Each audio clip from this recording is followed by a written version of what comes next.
Mevlam kulları konuklar,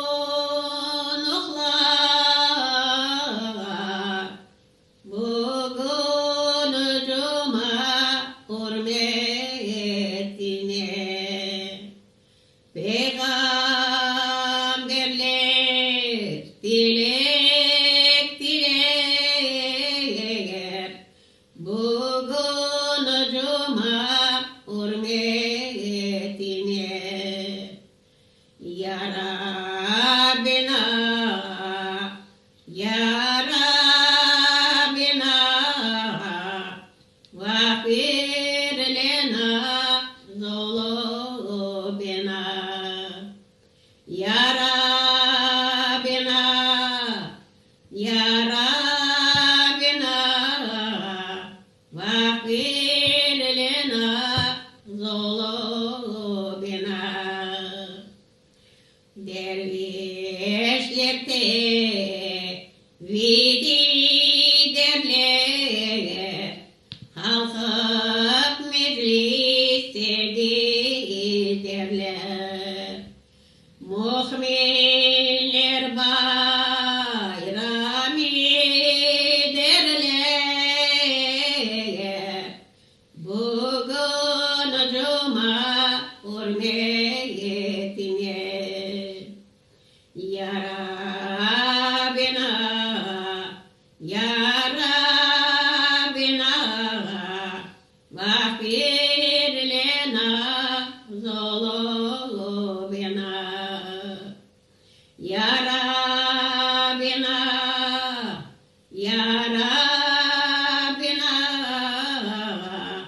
vafir lena zulubina.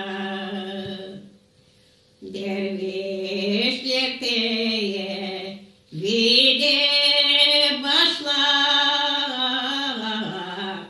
cennette uğri hoşluklar.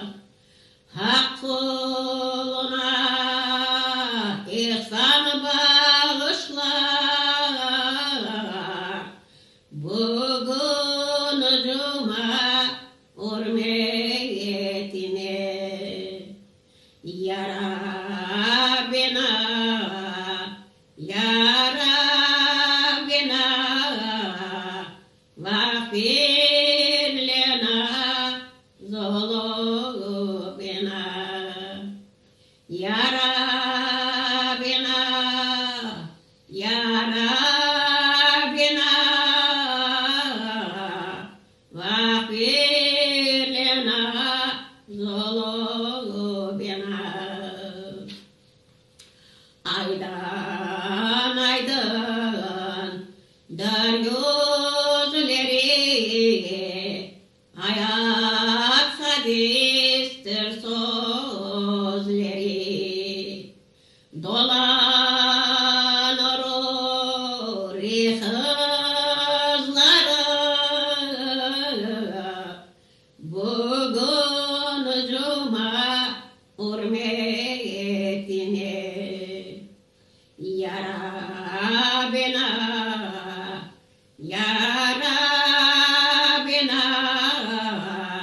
vafir lena zulubina ya Rabbina, ya Rabbina vafir lena zulubina. Aşık Yunus görmeyebilir, arar cevherini bulur. Epolenler şehit olur. Bugün cuma hürmetine ya Rabbina, ya Rabbina vafir lena zulubina Ya Rabbena, Ya Rabbena, vafir lena zulubina. El Fatiha. Euzubillahimineşşeytanirracim. Bismillahirrahmanirrahim. Elhamdülillahi Rabbil alemin. Rahmanirrahim. Maliki yevmiddin. İyyake na'budu ve iyyake nestaîn. İhdina sıratal mustakim. Sıratal lezîne en'amte aleyhim gayril mağdûbi aleyhim veleddâllîn. Allah kabul etsin. Allah kabul etsin.